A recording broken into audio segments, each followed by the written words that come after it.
Laura, I can look at you, girl, and tell you got your whole life together. You's a good, wholesome woman. You done turned into Harriet Winslow. I can look at you and tell this. But why you ain't grab your boys? Can I get this to all the people who dress like Spectre? They hold this picture, they don't what I want. From here to the big boy rockers, getting ready to roll the hill of the rockers. Rockin' on to the beat of. Hello, lovers. If you have not already done so, please make sure that you like and share this video because it is so important to my success here on the YouTube. And if you do not have a retirement/investment plan in place through your employer, please check out the Acorn app below. Now, let's talk about TVone's Family Matters reunion. So, at first I was a little confused about the reunion because I thought that TVone was going to put it on their channel or on their network. But where I've been seeing it is on Instagram. Like they randomly released pieces of the interview. It came out, I believe, in 1989, 1990. If I'm wrong, I'll put it below. And it stayed on for about 9 years. The show was very indicative to me of the average family, average black family. It felt like right in between Good Times and the Cosbys, because they can't allow us to be, too many of us to be too rich. But you know, they gladly will make a lot of us look poor, but you can't have a lot of us on camera at the same time looking too damn rich. What I'm going to do is I'm going to discuss a little bit, you know, parts of the interview, and I'm also going to put in parts that was left out that need to be said, okay? I don't want to ruin a Huzzy dream, but I need you guys to really be aware. But I'm sure some of y'all know about the Fooshnickikins with Eddie Winslow. He's gone. He's beyond, but I digress. We will get there. Give me a minute. Right. The first little piece of interview that I saw was between Harriet Winslow and her sister Rachel.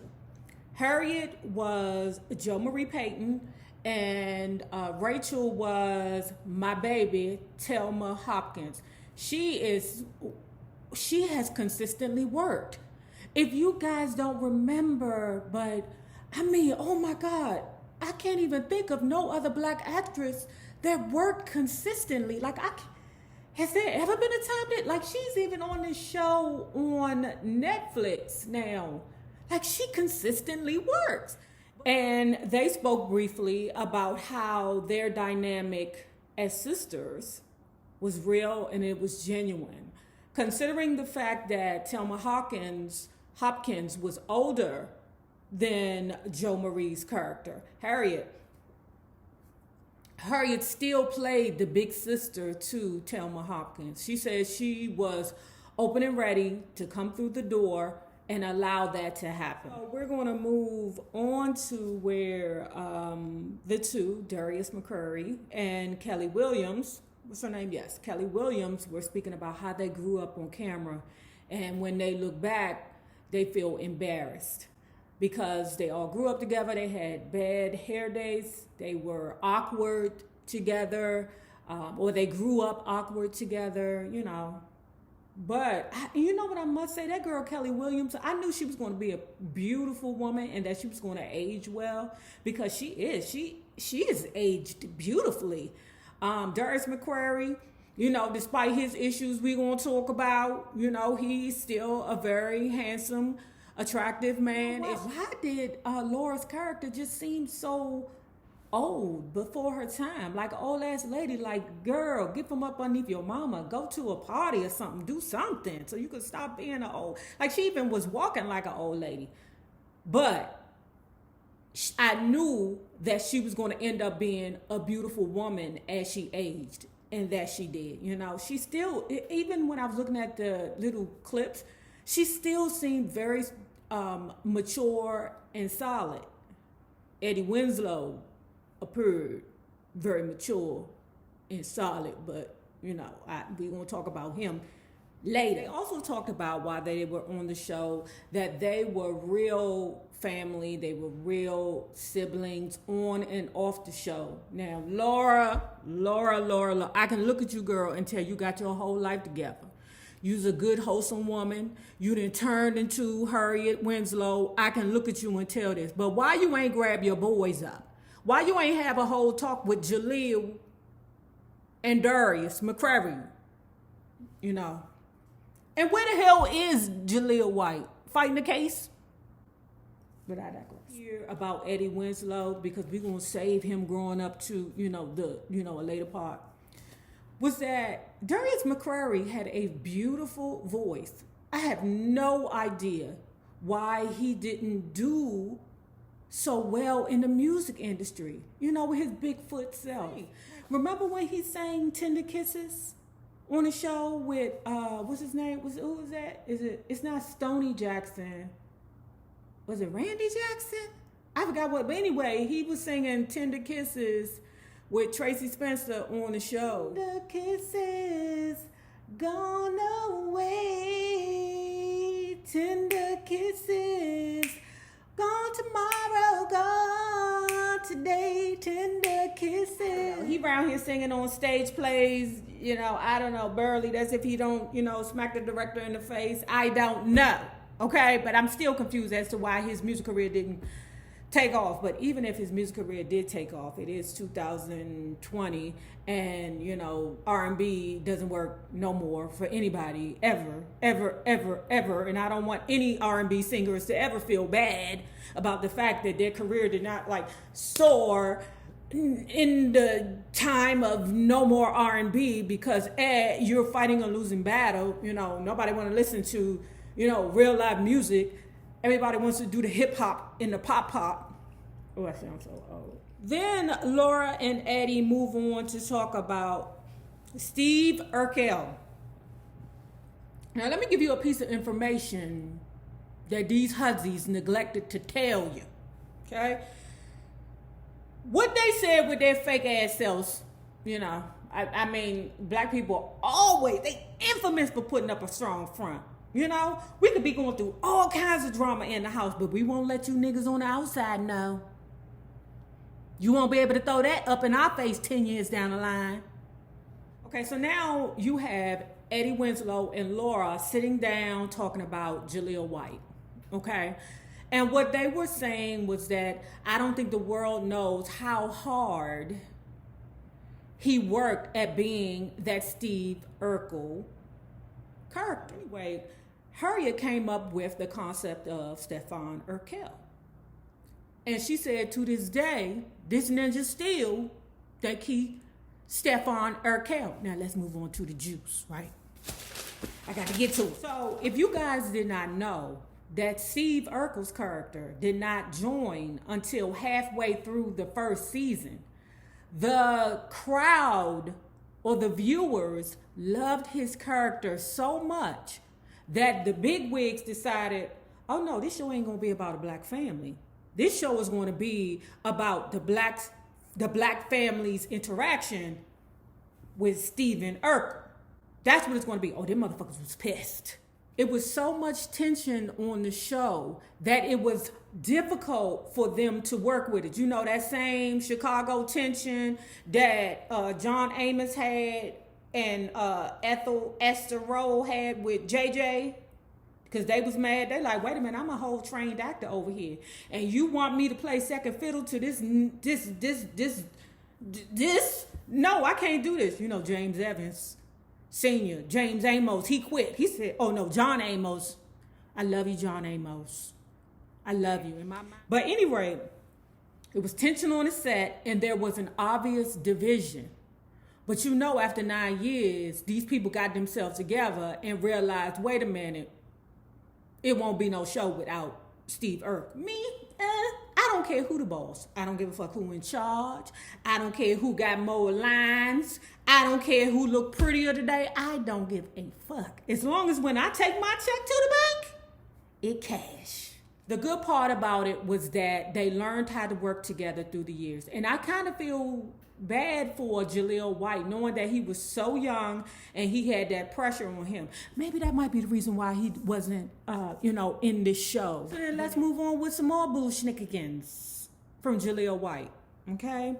So in 2012, the Sagittarius, happy birthday, motherfucker. So in 2012, his baby mama went through his phone and saw the bullsnit, right? Sagittarius. I don't know why you people expect for Sagittarians to do right. They never do right. Okay, never. If you that woman, yeah, they love you, but you at the bottom, girl. You at the bottom, girl. Okay? Or he gonna keep you because one day he gonna, go to casino and lose all his money and he gonna need to come home and cry and he gonna want to cry to you. Okay? Soon as you pet him up and give him $20, he's gonna go his ass right back to the damn casino. Y'all better learn about them Sagittarius. So anyway, girl. Bridget Hardy, the baby mama, Stephon Urkel's baby mama, had pressed charges on him because when she went through his phone and she seen the bullsnit, she approached him about it. Oh, Jaleel White was like, bitch, you better get out of my face. According to the tabloids, he smacked her in the face. Okay? Now, he didn't want to talk about it at first when he went on Wendy Williams. But when he went on Wendy Williams in 2012, that's when he was like, listen, this is old ploy by my baby mama to get my money. Jaleel White, what money you got, Jaleel White? What money you got? Yeah, you ain't got more money than Eddie Winslow. And Jaleel White, what is you doing right now? You talking about it's just a ploy to get money? You ain't got no money, bro. Unless you have saved up all that Family Matters money, you ain't making a dime. Are you a car salesman now, Jaleel White? What are you talking about? Any woman, why would you get with Jaleel White? It ain't your money, bruh. It ain't your money. You ain't got enough money for me to be going, taking bullshit off of Stephen Urkel, and going through his phone and seeing all these. And then what hoes are DMing or texting Stephon Urkel? He is still Stephon Urkel. Don't y'all know that? She left because she was all, aggressively touched. And when she tried to come back home, Jaleel White changed the lock. So the baby mama and the daughter couldn't get in the house. I said, ugh, that kind of show what kind of person. I don't know. What? I don't know. We didn't talk about Jaleel and his discrepancies, indiscretions. Let's move on to Eddie Winslow. Oh, he is a humdinger. Okay. The girl from the Globetrotters, what's her name? Tammy Bronner from the Harlem Globetrotters. In 2017, they separated. Let me tell you why they separated. Because of abuse allegations against her and her daughter. That's not the first time. Okay, let me just hold on. He threatened to, finish, wapapowing the mammy, and then he was going to take the baby and do the, what movie was that? Hand to Rock the Cradle with the rabbit in the pot. I said, this ninja is crazy. Mammy went to the courts and said, oh, you need to give me a stay away order, 100 yards, okay? Darius McCrary was like, wait a minute, don't play with me. That is a Harlem Globetrotter right there. She do got hands now. She do be fighting me back now. So either way, listen, y'all know how I feel. If y'all gonna be papowing each other, and then y'all turn around, y'all hop in the bed and do whatever it is that grown folks do, that's one thing. But when you putting that thunder and lightning in front of a child's face, you need some therapy. Now they going through, the divorce and custody battles, Darius McCrary, the same thing. I ain't never touched that, bro. This is just a ploy to get my money. What money, bro? His ass better go on reality TV. He better call up Mona. Now, he might have to get 13 more women pregnant, but at least he'll have an income coming in. You better call Mona, Darius. So in 2019, that's this year, okay, 2009, the Harlem Globetrotter, Darius McCrary's baby mother gained full custody of their daughter. But hold on, Clarence. He was supposed to undergo DV treatment and substance abuse treatment. Damn, Eddie Winslow got some problems. I never thought Eddie Winslow. Laura, could you help your brother? Let's do this. Let's take it back to Superhead, right? Because before the Harlem Globetrotter, there was a Superhead involved, okay? And this was from an interview in 2015 on DJ Vlad, right? Because Darius and Superhead, Corinne Stephens, were married from 2009 to 2011. Now, how the story goes is the son's mother, Elizabeth, or Darius McCrary's son, mother, Elizabeth, was cool with Superhead. Why? Because Darius McCrary and his son moved in with Superhead. Again, what money are you talking about, Eddie Winslow? What money do you have for a woman to want to, get money from? You don't have no money, bruh. According to Superhead, Eddie Winslow was aggressive towards his own son, and she ended up calling Child Protective Services on him and the police. Now, I remember Darius McCrary saying some stuff like, I was never married to her, and I didn't like the way she treated her son.